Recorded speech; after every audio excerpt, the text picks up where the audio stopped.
Introducing the Mise En Place Culture First podcast, where operational excellence begins and ends with you. Let's get started. Afternoon, everyone. Don here from Kitchen to C-Suite. Today, I'm thrilled to introduce the newest addition to the HRBUniversal Group audio network, brought to you by the most respected training and consulting firm in the hospitality industry. Get ready for Mise En Place Culture First. In the kitchen, Mise En Place means everything in its place. It's the invisible backbone of every perfect service. But we believe that exact same rule applies to your leadership. Built specifically for hospitality owners, operators, and managers, this podcast tackles a fundamental truth. Your team's safety, compliance, and excellence all start with you. When you set a non-negotiable standard at the top, that culture naturally flows down to the front line, transforming your entire operation. So it's time to get your shift together.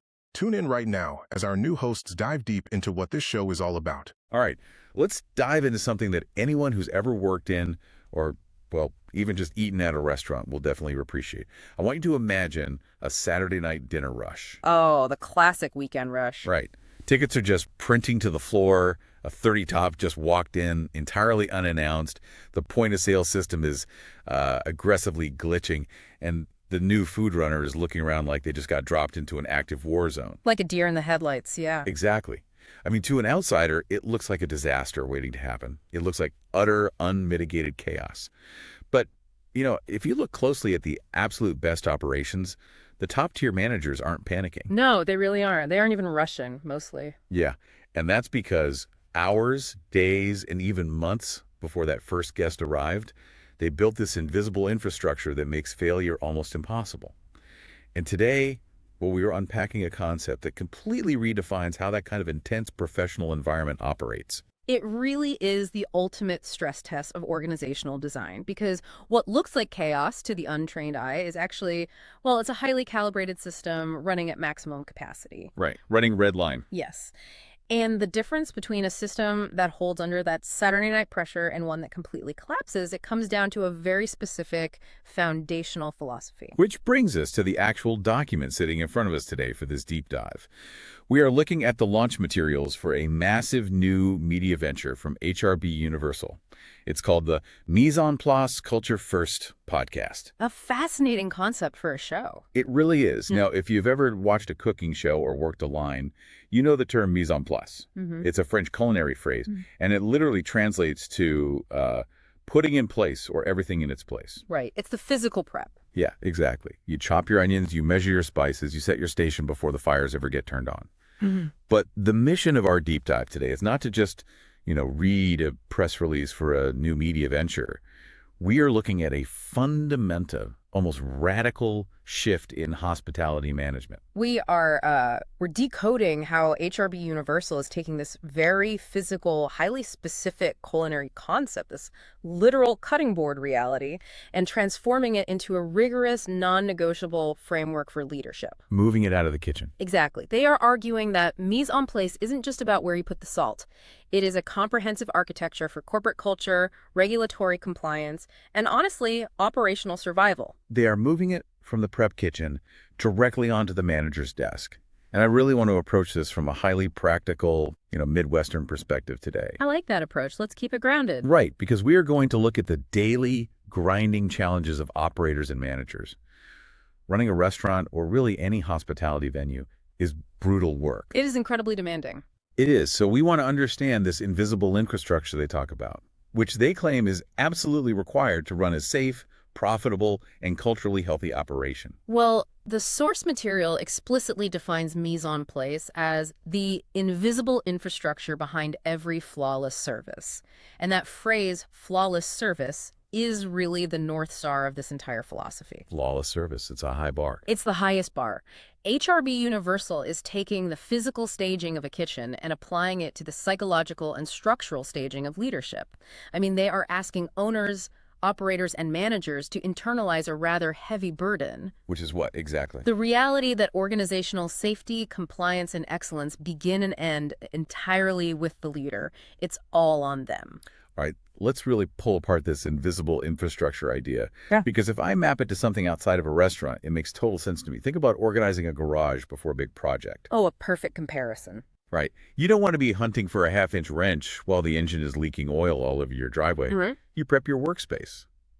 Or think about a computer's operating system. Okay.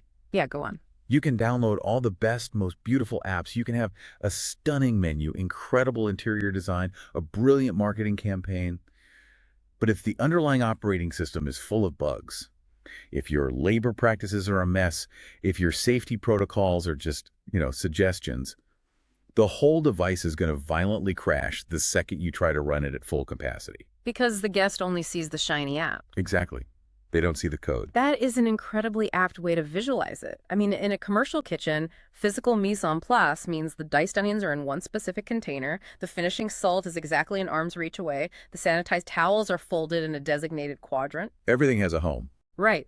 Before a single order is fired, the physical environment is perfectly, obsessively staged. The chef doesn't have to think, they just reach. What this new venture proposes is that leadership requires the exact same staging. A manager needs their mental and structural tools perfectly arranged before the crisis actually hits. But wait, let me push back on this translation from physical to human for a second here. If we take this strict, precise, almost militant kitchen prep concept and apply it to human leadership, don't we run a massive risk? A risk of what, specifically? Well, are we going to make management too rigid? Too robotic? People aren't diced onions. You can't just, chop up a 19-year-old server's schedule and expect them to sit perfectly in a plastic container until you need them. No, you certainly cannot. Humans are messy. They have bad days. And that is actually the most common resistance point when implementing rigorous operational standards. It feels at first glance counterintuitive to creativity or empathy. It feels cold. Right. But if we break down the mechanics of decision-making under stress, we see a totally different reality. Applying Mise En Place to leadership is not about treating people like ingredients. Okay, so what is it about? It is about creating an environment of intense predictability. Predictability. Walk me through the mechanics of that. How does rigidity create a better environment for messy humans? Well, consider the cognitive load on a manager during a Friday night rush. If a manager has not established their leadership mise en place, every single problem is a novel crisis. Oh, I see. Yeah, if the point of sale system crashes, they are scrambling to invent a protocol on the fly. If a bartender is overwhelmed by a hostile guest, the manager has to figure out the legal and interpersonal dynamics in real time.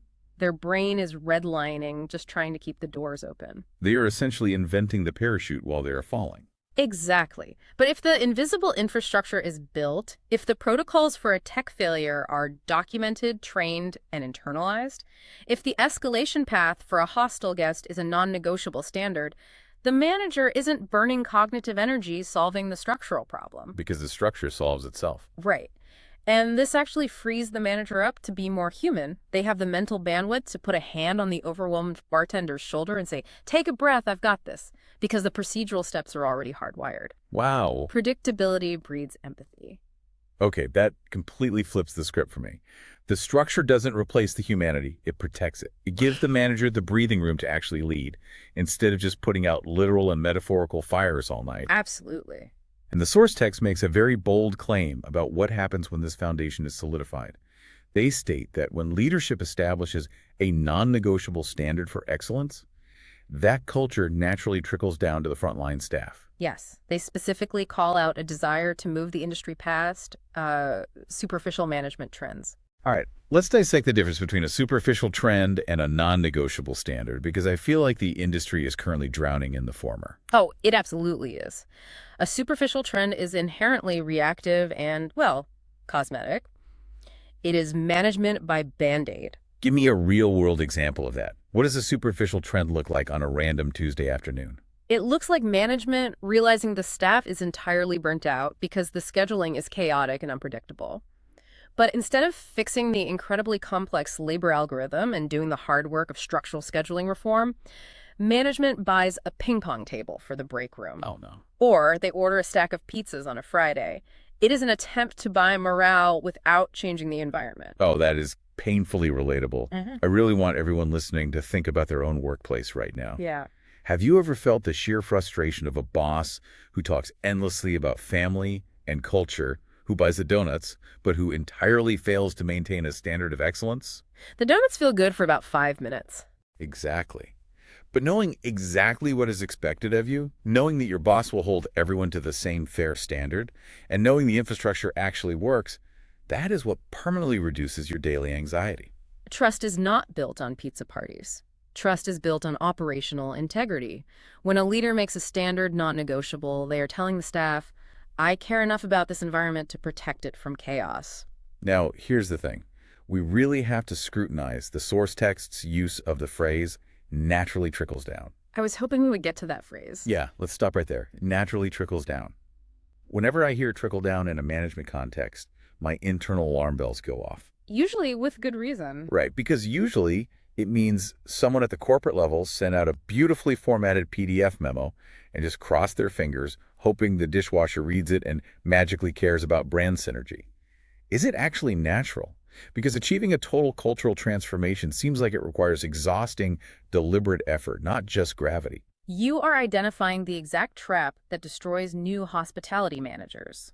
Proclaiming a standard is not the same as establishing one. Exactly. The text is very careful here, though. It asserts that culture is built on core regulatory and cultural pillars that protect your brand, reduce liability, and optimize your workforce. The trickle-down effect only appears natural to the observer because the heavy lifting of building those pillars was done structurally first. Okay, I see. It's like turning on a faucet. The water naturally trickles down into the sink, but only because someone spent weeks tearing up the drywall, laying the copper pipes, testing the pressure, and installing the valve. A perfect mechanical metaphor. The natural flow is just the final result of intense hidden engineering. Right. Gravity only works if you've built the aqueduct. The culture flows down the pathways you physically construct. All right, so let's look at the copper pipes then.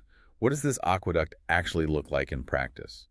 The source material breaks down this invisible infrastructure into several core regulatory and cultural pillars. And we really need to get deeply into the weeds here. Let's do it. We should start with the most immediate, visceral vulnerabilities a restaurant faces. Because you can have the best leadership psychology in the world, but if a guest gets sick or if the building burns down, nothing else matters. So true. HRBUniversal's first major area of focus is food safety and quality assurance. And their approach to this reveals the real depth of the Mise En Place philosophy. The document states that the goal is moving the industry past the standard health inspection checklist in order to build an active managerial control system. An active managerial control system. Yes, and this is a massive paradigm-shifting distinction. Hang on, let me play devil's advocate again. We just spent 20 minutes praising Mise En Place, which is basically the ultimate checklist, right? Yeah. You check your station, you check your prep, you check your temps. That's the common perception. So why isn't a thorough health department checklist enough? You walk through, you tick the boxes, the temperature is good, you move on to service. Well, to understand the failure of the checklist, we have to look at the psychology of retroactive compliance. A checklist is a static tool. If a manager relies solely on a health inspection checklist, they are treating safety like a final exam they only have to pass when the teacher is looking. Oh, it's cramming. Exactly, it's cramming. Let's map out that behavior on the floor. Okay, set the scene. A manager does a walkthrough at 2 p.m. They go into the walk-in cooler with their clipboard. They look at a specific holding fridge, realize it's running 5 degrees too warm, check the box that says out of compliance, and submit a maintenance ticket. And the manager feels they have done their job. They completed the checklist. But the reality is much darker. The mechanical reality is that the fridge might have been failing since 10 a.m. How much chicken has been sitting in the danger zone for 4 hours? Thanks. How many portions were prepped and moved to the line? By the time the manager checks the box, the structural failure has already contaminated the system. The checklist only records the failure. It does not prevent it. Okay, I see it now. It's an autopsy, not a preventative measure. Mm-hmm. So how does an active managerial control system actually operate differently on the floor? Active managerial control is a behavioral loop, not a piece of paper. It means the leadership mise en place has fundamentally altered the culture of the kitchen. Give me a tangible example. Okay, a line cook operating in an active control system doesn't wait for the manager to walk by with a clipboard. The line cook has been trained to understand the why behind the temperature. Checking the ambient temp of their low-boy fridge becomes as natural and continuous as breathing. It's ingrained in them. Right. If they see it drift by 2 degrees at 11:30 a.m., they don't fill out a form. They immediately pull the product, ice it down, and alert the chef before a single piece of protein enters the danger zone. Wow, so you're shifting the burden of safety from a single, stressed-out manager playing police officer to the collective, continuous behavior of the entire ecosystem. That is incredibly powerful. It safeguards the guest, and as the HRB text notes, it safeguards the reputation of the brand. And in hospitality, reputation isn't just PR, it is literally your only currency. The financial calculus is unforgiving here. A single foodborne illness outbreak doesn't just result in a bad Yelp review. It can trigger health department shutdowns, massive legal settlements, and a permanent loss of consumer trust. It can end a business overnight. It happens all the time. The active managerial control system is an insurance policy paid for with daily behavioral discipline. But food safety is relatively static, right? A fridge is either holding temp or it isn't. Chicken is either cooked to 165 degrees or it isn't. The concept of predictable infrastructure faces a much more volatile stress test when the variable is human behavior. Ah, yes, the human element. And that brings us to the highest stakes liability any hospitality manager will ever face, which is the second major pillar in the source text: responsible alcohol service. This is where the stakes elevate from operational efficiency to severe criminal and civil liability. The text specifically highlights the need for robust training and, crucially, mitigation strategies to manage liability, ensure guest safety, and protect the liquor license. Let's talk about the weight of a liquor license. If you are a new manager taking over a venue, this is the thing that will keep you staring at the ceiling at 3 a.m. Without a doubt. We aren't talking about making a bad martini. We're talking about dram shop laws. We're talking about the reality that if your bartender overserves a guest, and that guest gets behind the wheel of a car and causes a tragedy, the bartender, the manager, and the owner can all be held legally and financially responsible. It is a staggering amount of pressure. It is, and this is precisely why superficial management fails so catastrophically here. A superficial approach to alcohol service is a manager standing in pre-shift and saying, "Hey guys, make sure we don't serve anyone who looks too drunk tonight. Keep an eye out." Which is completely useless advice. What does too drunk look like to a 21-year-old server who has been slammed for 4 hours? It is entirely subjective and provides zero structural support.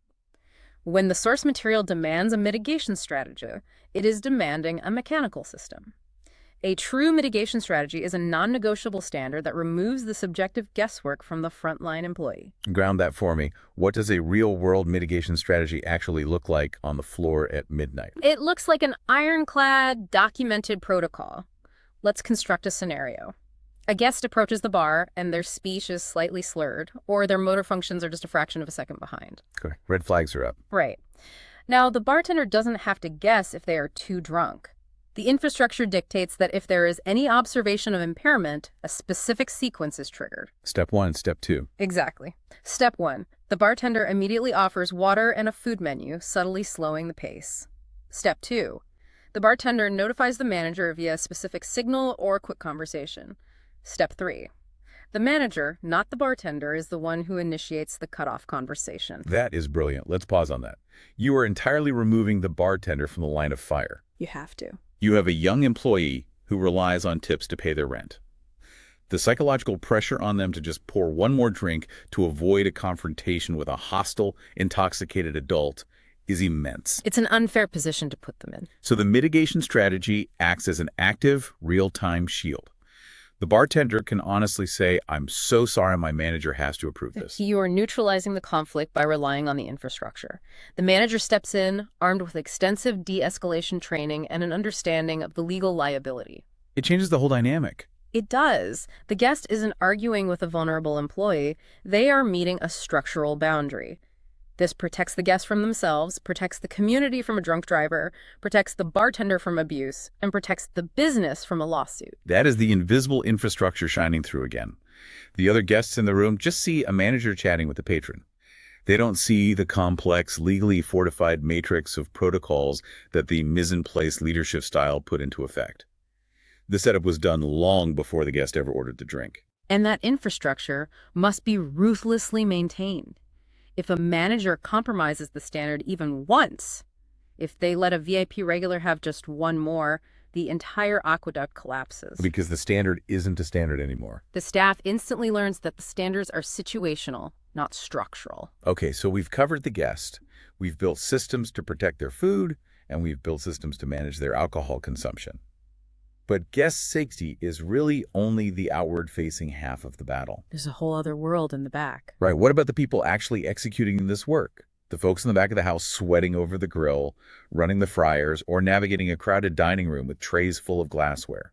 This brings us to the regulatory oversight sections of the source text, which focus heavily on OSHA regulations and workplace safety. The language HRBUniversal uses here is particularly ambitious. They describe the necessity of navigating complex federal and state mandates to eliminate hazards and cultivate an accident-free environment. Cultivate an accident-free environment. I love the ambition, I really do. But let's be deeply realistic for a second. Sure. We are talking about commercial kitchens. These are environments that are fundamentally hostile to human safety. They are packed with open flames, vats of boiling oil, razor-sharp knives, slick tile floors, and dozens of people moving at a dead sprint in tight quarters. It's an industrial zone. It is. Trying to make that accident-free sounds almost delusional. It sounds like a corporate lawyer wrote it from a comfortable desk. It is a monumental undertaking, bordering on the impossible, but the vocabulary is deliberate. Notice they do not say mandate an accident-free environment. They say cultivate. Cultivate implies growth. It implies soil and tending. It implies a holistic integration into the daily routine. Navigating OSHA compliance is often viewed by managers as an adversarial relationship. Oh, absolutely. It feels like endless paperwork, archaic rules about non-slip footwear, and confusing regulations about chemical storage. It feels like bureaucratic friction slowing down the kitchen. It reminds me of pulling permits for a home renovation project. Oh, that's a great example. Nobody wakes up thrilled to go to the city planning office. Nobody loves reading the municipal code on load-bearing joists. It's unglamorous, frustrating work. But, if you ignore it, you build a deck that eventually collapses during a family barbecue. The stakes are incredibly high. Right. It is the boring, unglamorous paperwork that makes the fun parts of the house possible and safe. A very precise analogy, and this is why the source material emphasizes staying ahead of changing legislation. This is a crucial diagnostic tool for whether a manager truly understands leadership mise en place. A manager operating superficially is entirely reactive to safety. What does reactive safety look like in this context? Reactive safety is waiting for the OSHA inspector to walk through the back door before you check the expiration dates on the fire extinguishers. It's waiting for a dishwasher to slip and shatter their wrist before you enforce the non-slip shoe policy. It is waiting for the workers' comp claim to be filed before you replace the frayed electrical cord on the commercial stand mixer. You're playing from behind. And in hospitality, if you're playing from behind on safety, you're bleeding money and burning out your staff. True leadership means anticipating the regulatory shifts and the physical hazards before they manifest. It requires a holistic approach. Safety cannot be an isolated department or a monthly meeting. It must be the lens through which every single operational decision is filtered. Let's apply that holistic lens. Imagine a restaurant decides to redesign its dining room to cram in 3 more tables to boost revenue. A reactive manager just looks at the floor plan and sees higher potential sales. But a manager with their mise en place established looks at those 3 extra tables and calculates the new egress routes in case of a fire. They see the whole board. Exactly. They look at the narrowing pathways and calculate the physical toll on the servers who now have to contort their bodies while carrying heavy trays. They anticipate the trip hazards caused by the new chair placements. They are weighing the structural safety against the potential profit, recognizing that an injured server or an OSHA fine will instantly wipe out the revenue gain from those extra tables. They cultivate safety by embedding it into the geometry of the room. Spot on. But at the absolute core of all of this, the food safety, the alcohol mitigation, the OSHA compliance, the physical layout, it is all ultimately executed by human beings. You can have the most beautifully designed, legally bulletproof manuals in the world sitting in the back office, but if your staff doesn't care, or if they quit after 2 weeks, the entire system is useless. Which brings us to arguably the most complex and vital pillar detailed in the source material, the human capital side of the equation. Yes, this involves their focus on labor relations and fair practices, combined with human resources and people culture. The text outlines the necessity of staying ahead of evolving labor laws, fair wage standards, and scheduling regulations to minimize legal exposure. But it goes much further than just legal defense. It does. It talks about crafting an ecosystem that attracts, develops, and retains top-tier talent, effectively neutralizing high turnover rates. We really need to pause and parse the specific vocabulary they chose here. They do not say their goal is to reduce turnover. They say their goal is to neutralize it. I am so glad you flagged that because that word jumped off the page at me. It's a very strong word choice. In an industry that is historically and notoriously famous for transience, I mean, people working their way through college, actors waiting for their big break, seasonal rushes, staff constantly jumping from restaurant to restaurant for $1 more an hour, is neutralizing turnover a real thing? Or is this just highly polished marketing speak? Can you actually neutralize the transience of hospitality? It is an intensely aggressive goal. To understand how it might be possible, we have to look at the psychological mechanics of why people actually quit and how the text connects the concept of neutralizing turnover directly to the creation of an ecosystem. Let's break down the psychology of the resignation. Why do people walk out? Well, a vast majority of industry turnover is driven by chronic, low-level stress responses caused by operational instability. Operational instability. Right. If a business is just a physical location where an employee clocks in, sweats for 8 hours in chaotic conditions, deals with unpredictable schedules, and receives a mediocre, perhaps legally questionable paycheck, then yes, turnover will always remain a systemic threat. Because it's awful. The job is perceived by the human brain as a temporary state of survival. It is just a starting point until something less painful comes along. But an ecosystem operates differently. An ecosystem, by biological definition, sustains itself. It creates a closed loop of energy and resources. Let's look at how a manager builds a labor ecosystem. It starts with the absolute rigid adherence to fair labor practices. The structural foundation again. Precisely. We are talking about transparent, predictable scheduling. We are talking about rigorous compliance with fair wage standards and overtime laws. When a line cook receives their schedule 2 weeks in advance and that schedule respects their time, something profound happens neurologically. What happens? The stress hormone cortisol, which is constantly spiking when life is unpredictable, begins to drop. The employee stops viewing the job as a daily emergency. You're removing the external systemic pressures that force them to look for the exit. And you combine that baseline stability with the second half of the equation, a genuine commitment to human resources and people culture. This means actively developing the talent. Giving them a path. When a server knows their schedule is predictable, their pay is legally secure, and they see a documented, actionable pathway to become a sommelier or a floor manager, because the culture actively invests in training, the calculus of leaving changes entirely. Oh, the mechanics of this are fascinating. If the chaotic last-minute scheduling is gone, if the unfair wage practices and tip pools giving are gone, if the toxic mismanagement is replaced by predictable standards, you haven't just asked them to stay. You've removed all the primary drivers that were pushing them out the door. Exactly. You will, of course, still lose people to natural life transitions. They graduate college, they move to a new city, they change careers. But the turnover stops being a systemic, existential threat to the daily operation of the business. Because you've neutralized its impact. Yes. The ecosystem can absorb the natural departure of an employee because it is constantly developing the next layer of talent beneath them. This is how a non-negotiable culture physically manifests as employee retention. It is not magic. It is not pizza parties. It is structural integrity. That is the invisible infrastructure paying off. A guest walks into a beautiful dining room, sits down, and thinks, wow, our server is incredible, and I think they've been working here for 5 years.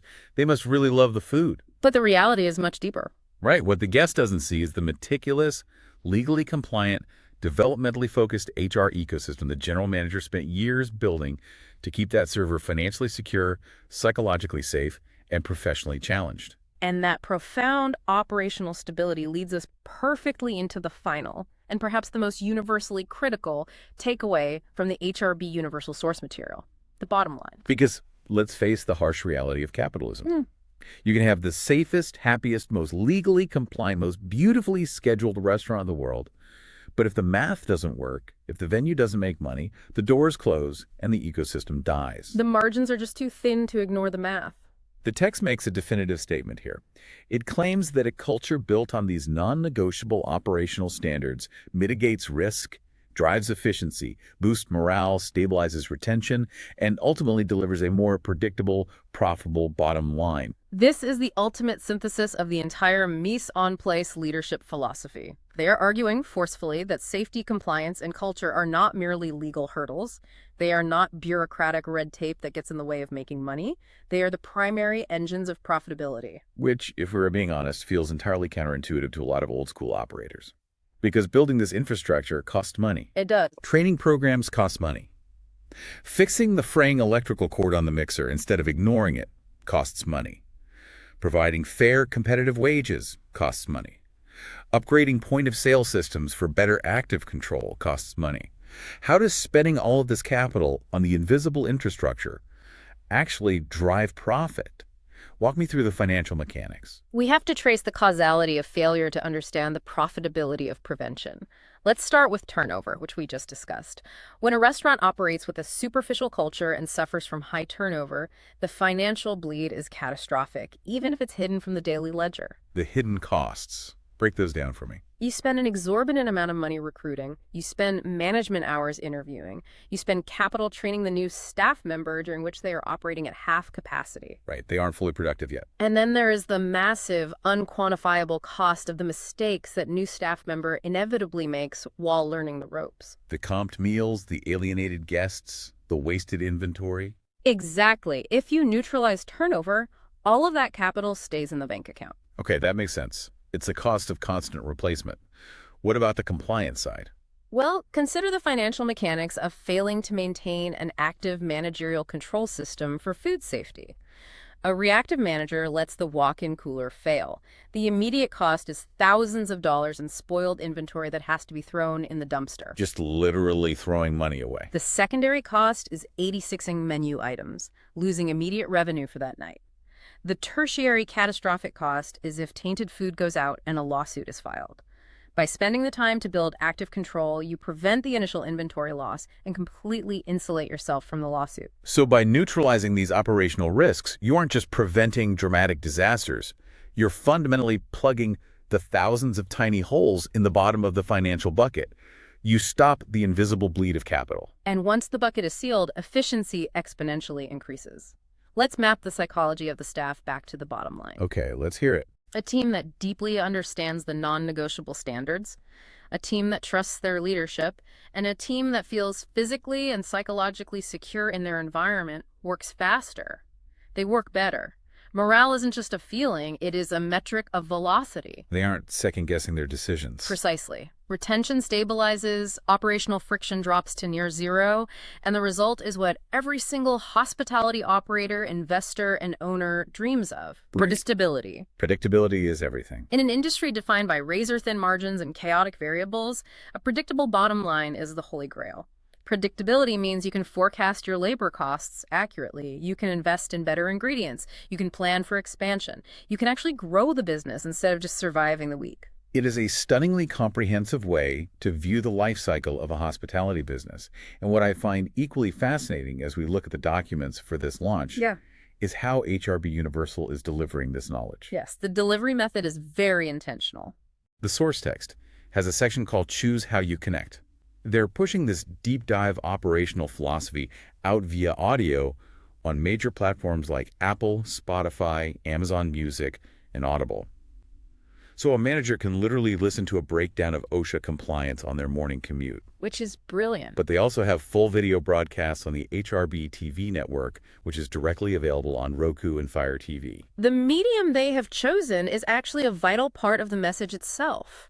By distributing this information on major streaming networks and podcast platforms, they are radically elevating the concept of operational training. It's fascinating because they aren't burying this information in a dense 70-page PDF that gets emailed out and ignored. Or a dusty binder. Right. They aren't printing it in a dusty 3-ring binder that sits on a shelf in a windowless back office. They're treating operational excellence, compliance, and leadership psychology like top-tier media consumption, like a true crime show or a Netflix documentary. It demonstrates a deep understanding of human behavior and how modern professionals actually consume information. If you want to change the culture of an industry, you cannot rely on antiquated delivery systems. You have to meet the leaders where they are, using the technology they already integrate into their daily lives. It makes it incredibly accessible. A restaurant owner can throw the video broadcast up on the big screen in the dining room during a Saturday morning all-staff meeting to visually break down a new safety protocol. Or a 22-year-old shift lead who is trying to figure out how to step up into management can listen to an episode about mitigating alcohol liability while they are on the bus heading to their shift. It seamlessly, naturally integrates into the rhythm of the modern hospitality ecosystem. And by making it accessible and high quality, they remove the excuse of ignorance. The tools to build the invisible infrastructure are freely available on the devices in our pockets. The only variable left is the willingness of the leader to actually apply the Mise-en-Place. So for everyone listening to this deep dive right now, I want you to take a step back and look at the bigger picture. Whether you are running a multi-unit restaurant group across the Midwest, whether you manage a retail floor, whether you lead a software development team, or even if you just want to understand the incredible hidden logistics behind your favorite neighborhood dining spot, this framework applies. It translates to any high-stakes environment. It really does. Yeah. The mechanical link between high morale, structural compliance, and a profitable bottom line is completely universal.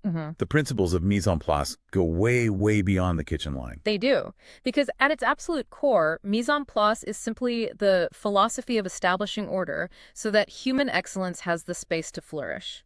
All right, let's wrap up this incredible journey we've been on today.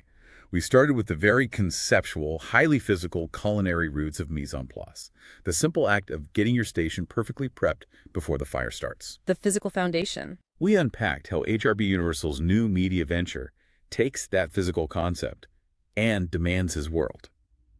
We apply it to the psychology of leadership. We walk through the heavy structural pillars required to build the aqueduct, moving from lazy checklists to active behavioral food safety control. A critical shift. We looked at the real-world mechanics of mitigating the immense legal liabilities of alcohol service by protecting the frontline staff. We explored the holistic approach to anticipating OSHA regulations, and we broke down how building fair, legally compliant HR ecosystems doesn't just reduce turnover, but structurally neutralizes it. And we traced the direct causality of how all of that invisible infrastructure, every piece of that preventative maintenance, fundamentally plugs the financial leaks and creates a predictable, highly profitable business. Exactly. At the end of the day, when you strip away the chaos of the dinner rush, it all boils down to what their tagline says so perfectly. If you want to survive and thrive in this industry, you really got to get your shift together. An aggressive but highly accurate summary. But as we close out our analysis of these documents, I want to leave you with a final thought to mull over, something to test your own environment. Let's hear it. We have spent this time dissecting Mise En Place as the invisible infrastructure. I want you to look closely at your own workplace tomorrow, regardless of the industry you operate in.